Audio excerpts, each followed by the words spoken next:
And Ivan Nechepurenko, a journalist for the New York Times, joins us now from Moscow. Thank you very much for being with us. Where does voting currently stand?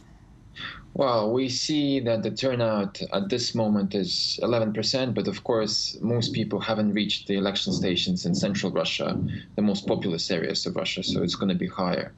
We also see that there are a few violations, but we don't see any mass violations as we saw in 2011. I think the government has learned its lesson that it shouldn't do anything ostentatious, otherwise people will go on the streets, just as you've mentioned. So I don't expect people going on the streets this time.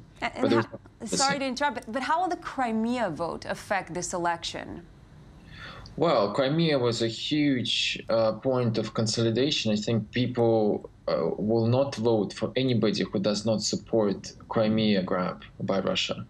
So Crimea is a huge thing. You might remember that Russia's economy is currently in a sharp crisis, and Crimea is sort of a substitute to that. So people support the government due to Crimea. They see Crimea as a source of pride, a source of pride in their country.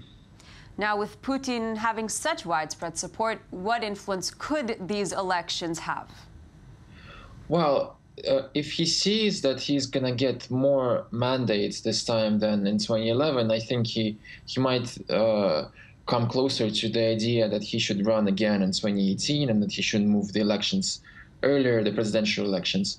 I think also it can bring more conservative people into the government, more military people, more people from the security services. They can think that they are fine as it is, and they don't have to do structural reforms, they don't have to do economic reforms, they don't have to liberalize the political situation. They might see it in this vein, in case, of course, if they get more votes today than before, more mandates.